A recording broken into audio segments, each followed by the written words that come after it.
Hi, I'm Jeremy. Welcome to our farm, Cornucopia Orchards. We're just going to go ahead and finish this out. Grab this, if I can do it one-handed. And I'm not going to smash it on there. Just going to get a nice, there. And I'll do that after the top piece is fully secured on this one. But it should just kind of have just a very lightly opened end. And that way, if anything does come down, it can get out. Let's see if I can show you that. Probably hard to see.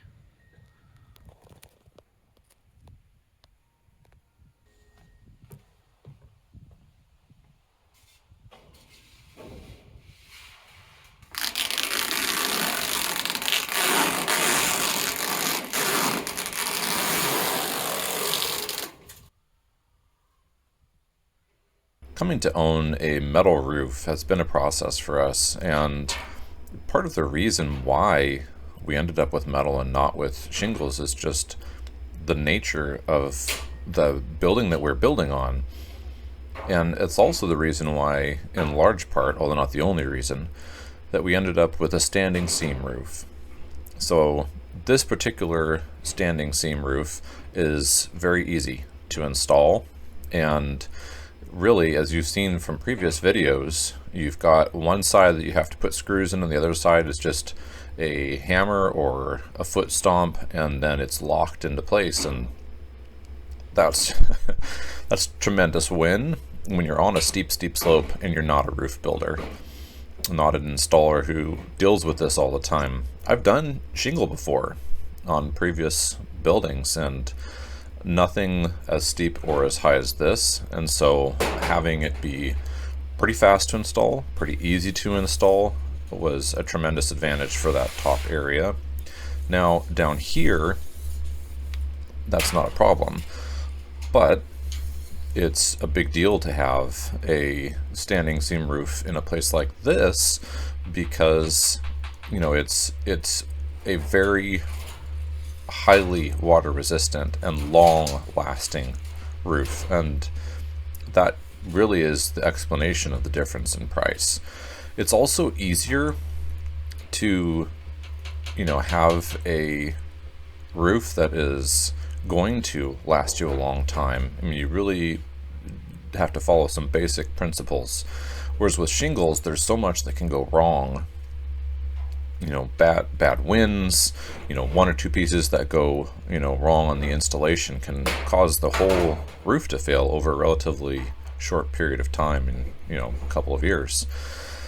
The standing seam, there's a couple of things to watch for. So first, you've got to watch out for, exposed fasteners. And there are places where you are using fasteners in this that are exposed. And the fewer that you have, the better, so put them where you're required, and everywhere else you want to omit them.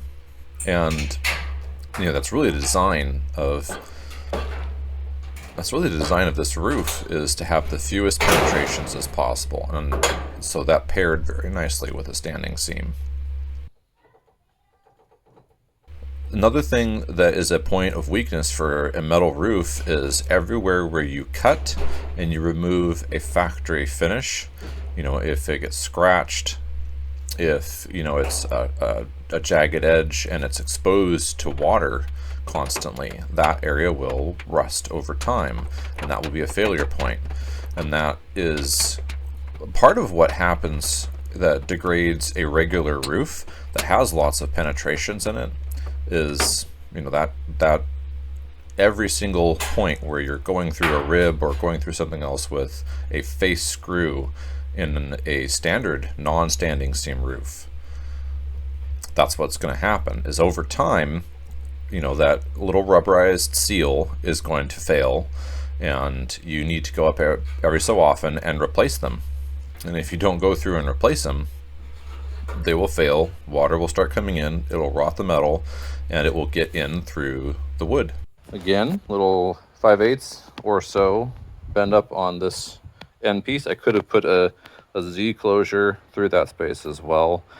I'm not doing that because I don't need to. I have extra. As you saw, I had to cut off, they sent me sheets that were too long, and so there's that. So I'm cutting some off here. And other than that, this is just leaving a little bit of room on this side more than the other side. I'm just going to fill that with a Lexel. This needs space to get down into here, however. So you've seen I left enough space for that to fit into here on this edge here. And then over here, same as before, all we did is just cut in, fold this up, and then right here, I went ahead and took that back. And then the piece that goes over top of this is going to fold over in both of those. Other than that, very simple.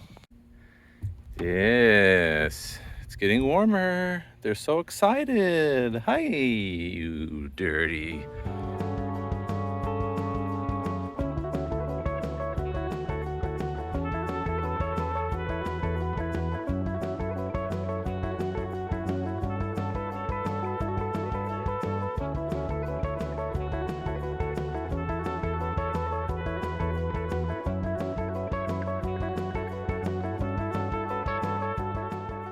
So my friends and I think that could have gone better, and it's because I bent that down first, and that was very stupid of me. I should not have bent that down first down there at the bottom. Obviously, if you're gonna slide this down or slide this up, you can't have anything bent in the way on the sheet, and kind of forgot about that more than a little bit. So next time, I'm gonna have to account for that.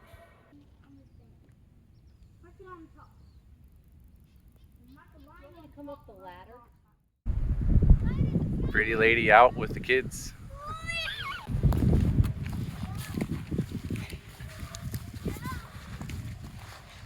Oh, so happy.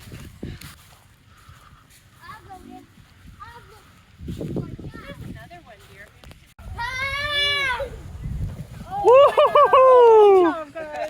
Here comes Clarky. Oh, I wish I brought my actual camera. Good job. Come on, Damien. Woo! Oh, it looks like he's out of paper.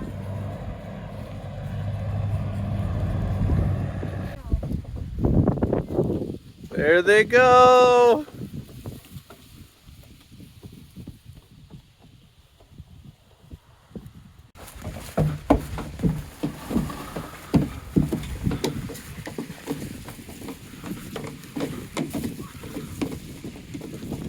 Bonk. Let's do it again. Oh boy. Now we have to It's so thick in here.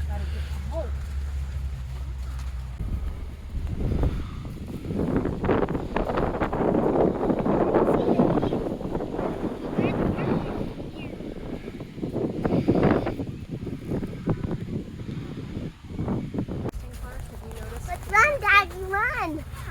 Run, Daddy, run. Think about the corn maze, Damien. You made it. What do you think, Clarky? Let's go, let's do it. Let's go into the hills. 2, 3, set, go. Run, run,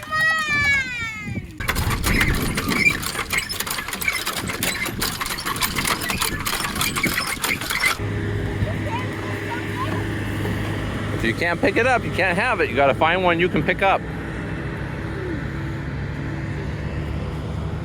Unless, of course, you can pick it up together.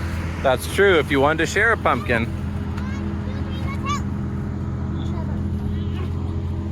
Oh, that's a big one. Oh, buddy, you got it? Good job, bud. Damien's coming in. Oof. Gotta adjust. Look at you. Good. Those are very handsome pumpkins you boys picked out. They're perfect for jack-o'-lantern. Did you do it? Catch it?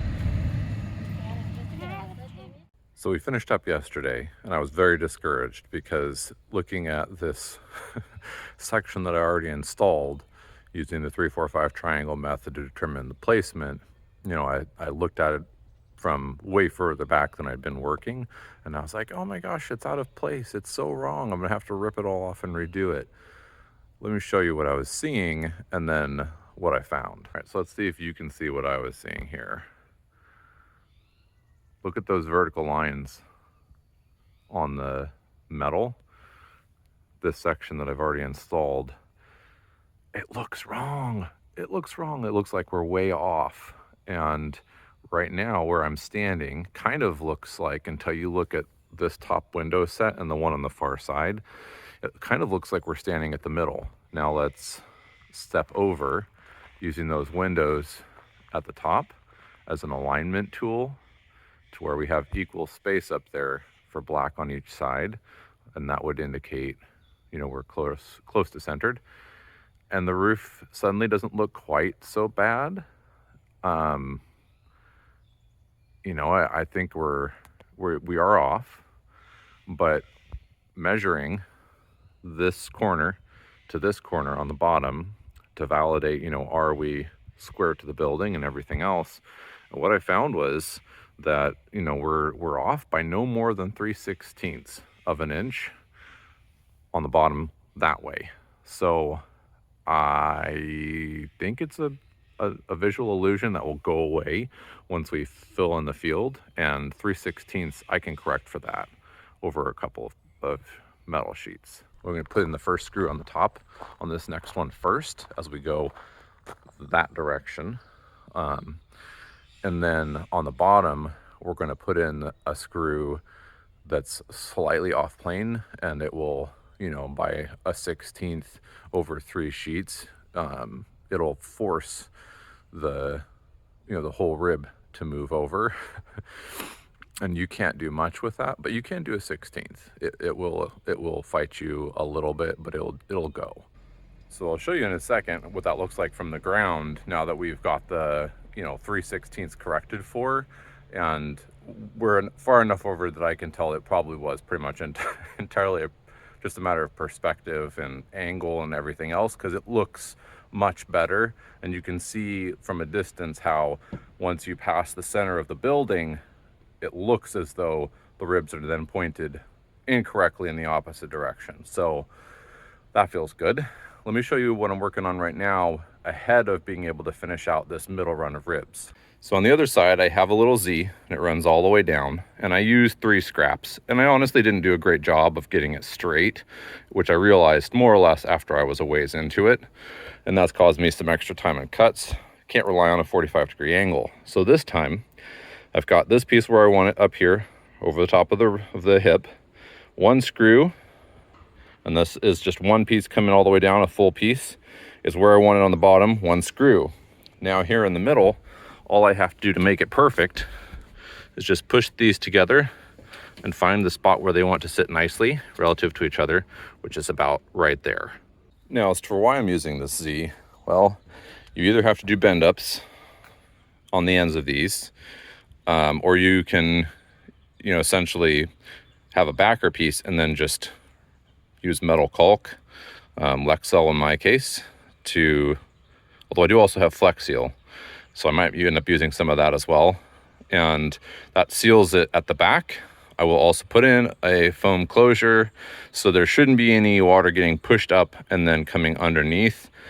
It does have ability to get out there, here, and there'll be a spot right here, and then one more at the corner, you know, as it comes down, because I do have those strips of double beaded butyl, and they'll make it, you know, kind of stop in order to help prevent the siphon from coming up as well. So this is really like a, you know, a multiple fail-safe system, you could call it, or, you know, meat and potatoes, or belt and suspender, I don't know, whatever, however you want to say it. In essence, you have, you know, redundancies, all of which are designed to do the same thing, which is to combat water intrusion where it's not supposed to be, and still allow water, when it gets in there, through its magical property of being water, to get out.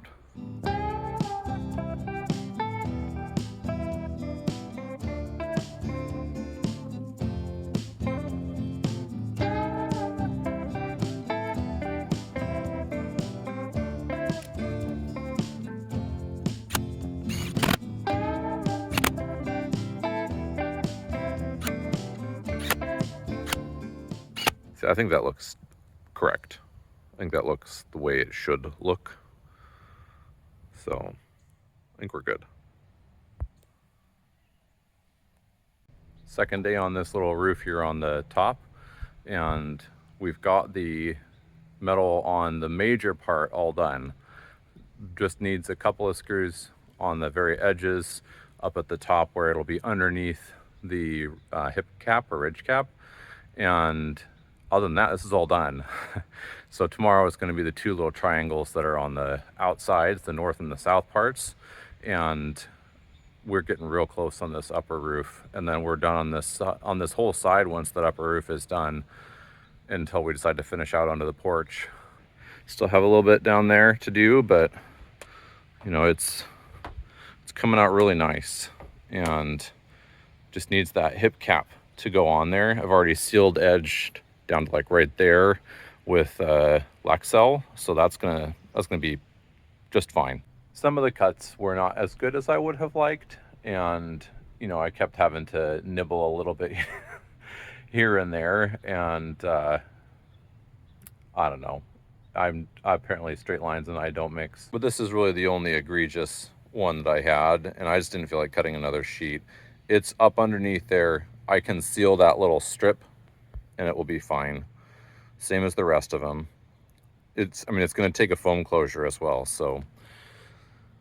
And that's just about it. Everything else is on to the corners and just needs a few screws. And then I need to take the waterfall, so I guess what I'm going to call it, when you wrap that guy up around the anti-siphon edge, and then I need to clamp it. You know, I think some of these are most of the way there, and then over there where I had to like put the sheet down on a couple of those, it needs like heavy, but we're almost there. Casey is done a pie. She hasn't made a pie. She's done up high, and I've got that little bit of gutter to go, and then we're down to the next roof. She got that far side painted and everything, and so it's, you know, it's down here and lower where she's got some touch-ups. You can see that there's still like some caulk lines that need painted and all that jazz. I hope you have a great day. See you next time.